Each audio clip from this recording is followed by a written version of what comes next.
السلام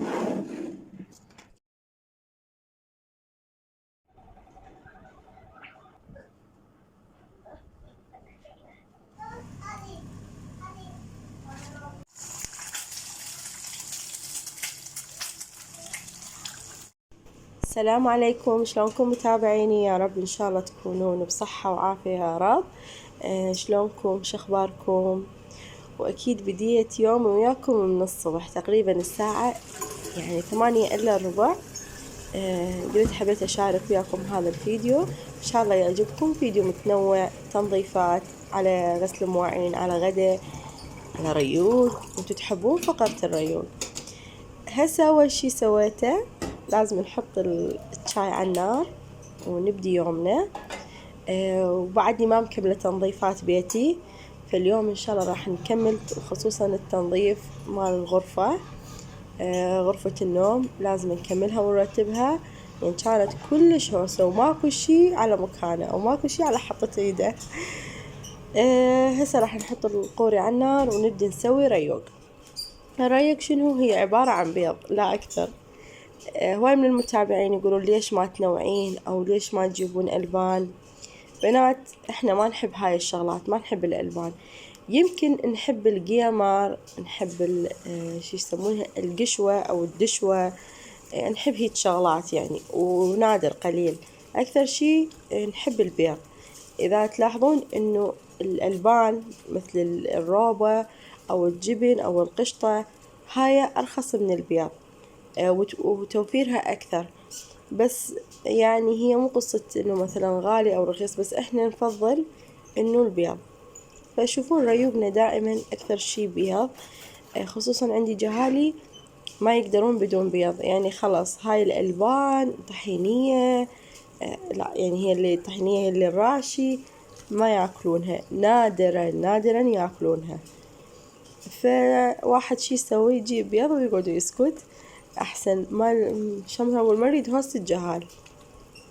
اليوم راح أجاوب على بعض الأسئلة ورا ما نخلص الريوق، ورا فقرة الريوق أجاوب على بعض الأسئلة اللي سألوني إياها بالفيديو السابق.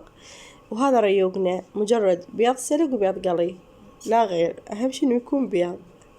وهسه نخلص من فقرة الريوق وبعدين نروح نشوف شنو نسوي بعدها.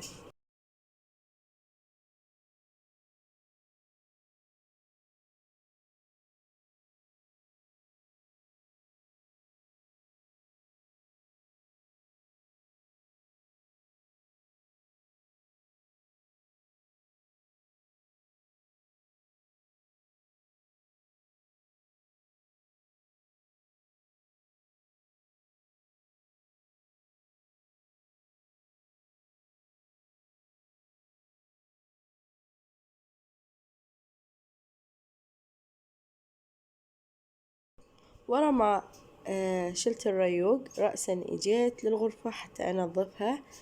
هوسة تراب، يمكن ما تشوفونه بالكاميرا بس كلش هوسة. وهسه راح تشوفون من اشيل هاي المفرش اللي حاطتها يعني على ميزة تواليت احنا نسميه او مراية، شو تسمونها. هنا أنا كلها هاي القلب مال عطور ريح اي شي كلها ارشها. وابدي امسح بيها وحدة وحدة حتى من اشيلها تكون على نظافة. هسه راح تشوفون الخلطة مال فيفيان.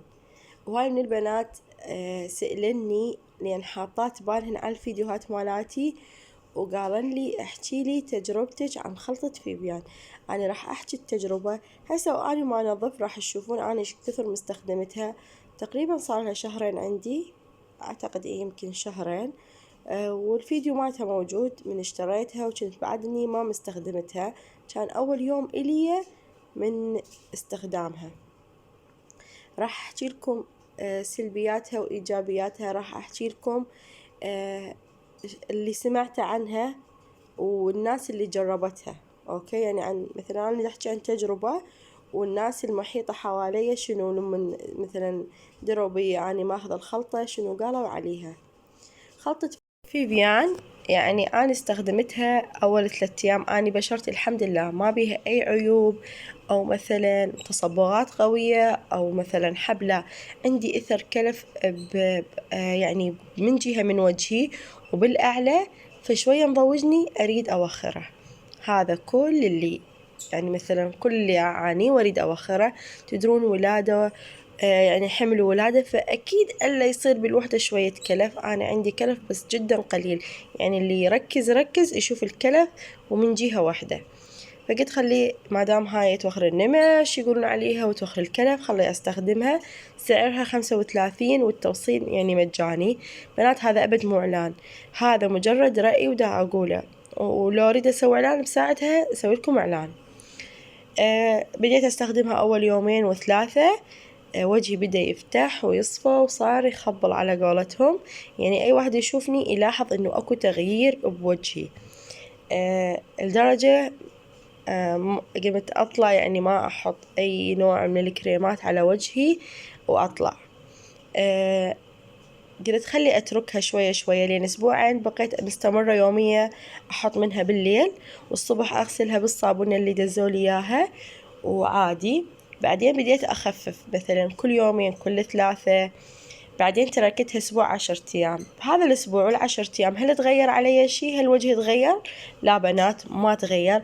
حسيت وجهي تغير يمكن درجة واحدة وبس، بقى هذا الصفاء الحلو، النعومة اللي بيه. يعني حسيت إني استفادت عليها كتجربة. أما الناس اللي سألتهم أو قلت لهم أنا أستخدم خلطة فيفيان، قالوا أبد ما رحمتنا، واللي قال قرابتي أخذتها وصار وجهها حلو ورا ما تركتها صار وجهها خطية أبد ما حلو. فهواية يعني مثل ما نقول واجهت ناس مجربة خلطة فيفيان ما كانت أبد راضية عليها، وأكو ناس لا قالت إيه والله زينة. بس شنو هي الخلطة؟ شنو بنات يعني هسه إذا تقولون أكو خلطة تصحح طول العمر، لا ماكو هيك شي. يعني الخلطة حالها حالة ترطيب، حالها حال ترطيب الإيدين، ترطيب الوجه. يعني مثلا أنا إذا اليوم أرطب إيدي حلوة وناعمة، ثاني يوم ثالث يوم ما أرطبها راح تصير خشنة وشكلها ما حلو. الخلطة للوجه نفس الشي.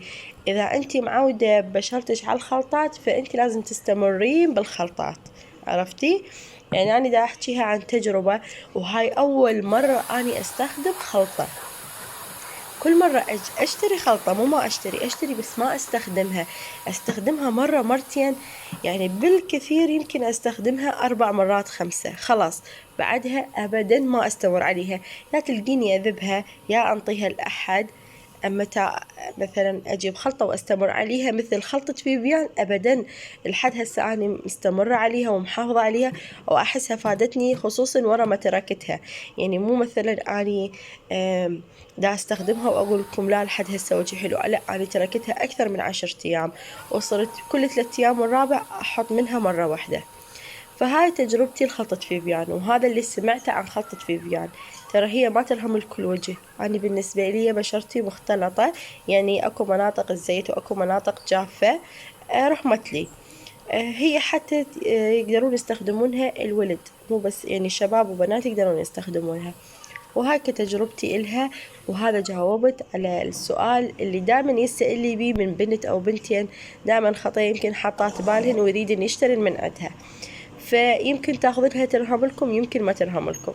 وهاي هي. طبعا ورا ما نظفت شفتوني وحكيت بموضوع أحس شوية مهم لبعض البنات. ونظفت الغرفة ورتبتها، حطيت اللحم على النار وبديت أسوي. قلت اليوم راح نسوي بامية لحد ما مثلا يستوي اللحم ويكمل. راح نقطف البامية، يعني نقطفها أو نقلمها. هاي البامية لا ما أعرف هي عراقية هي مستوردة ما أعرف، بس ما أعتقد عراقية، لأن البامية العراقية تكون كلش صغار، يعني صغار أرفع من هاي. بس ما أعتقد هاي بامية عراقية. البامية العراقية أول ما نزلت بالسوق سعرها 10,000، وهسه 5,000 وصلت. بعد تنزل إن شاء الله. ورا ما أقطفها انقعها بالمي واحط عليها ملح. يعني هسه مثلا هي وبالمي راح احط عليها ملح واعوفها. راح شايفين البامية من تكون هيجي قوية، ورا 10 دقايق راح تلاقونها لينة، هي نفسها البامية تلاقونها شوية بيها ليونة، تقدرون تغسلونها بكل راحة. هسه نعوفها بعدين نغسلها.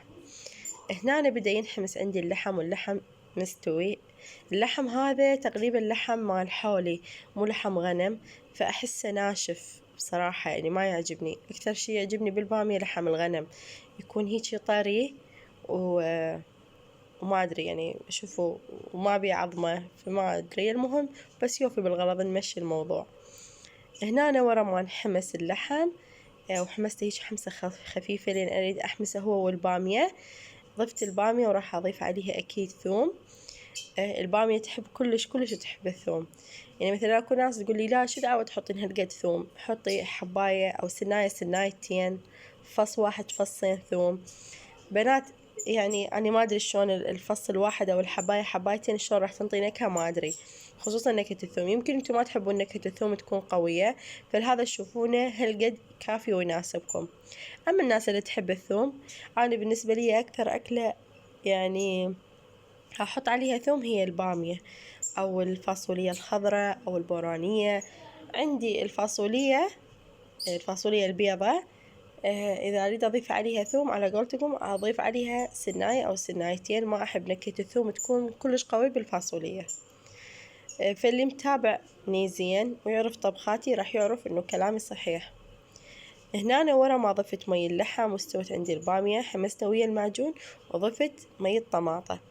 لازم مي طماطة بنات تحطون، أو عصير الطماطة العفو، تحطونها على البامية. ليش؟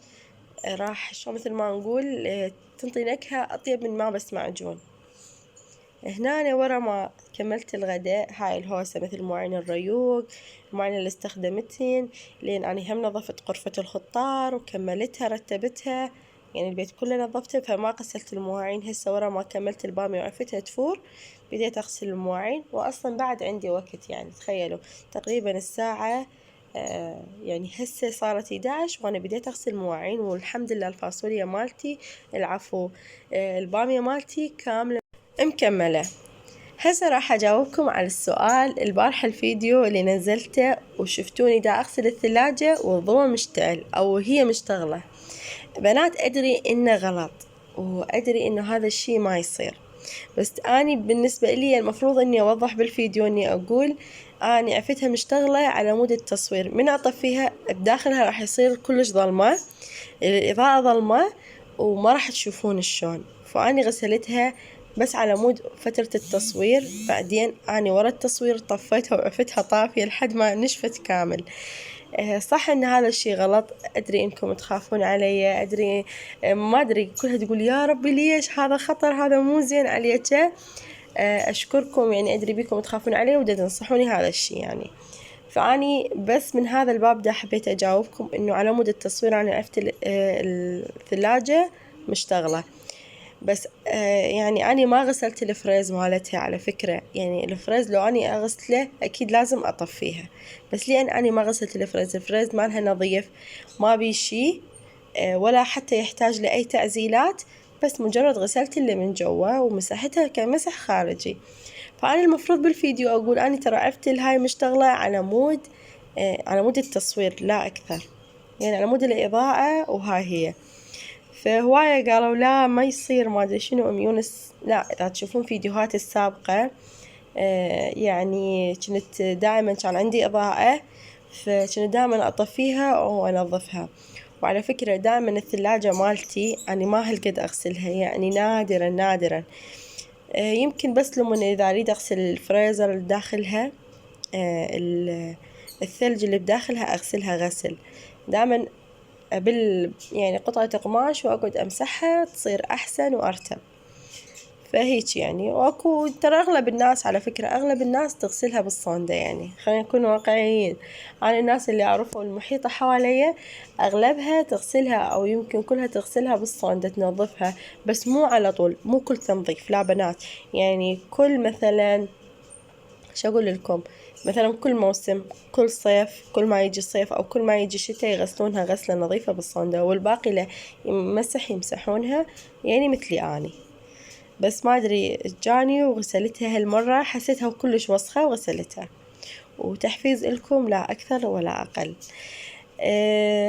وأدري بيكم تحبوني وعلى سلامتي حكيتوا هذا الكلام وعادي ماكو أي مشكلة. المرة الثانية ما راح أكررها إن شاء الله. كملت المطبخ، غسلت المواعين، وبعدين جيت على التمن أقلبه شوية عوزة. دائما المرقة الحمراء لازم تمن وياها أبيض، إحنا هيجي ما نحب مثل تمن أصفر، تمن جوزي، تمن ملون، لا. بس المرقة البيضة تلاقيني نلون بيها. هنا هاي الخضرة إحنا ما نقدر بدون خضرة، خصوصا الريحان والكرفس، شوية بصل على فلفل أخضر، وعدل المزاج ويا الغدا. تحسون هاي الشغلات هي تكمل الغدا.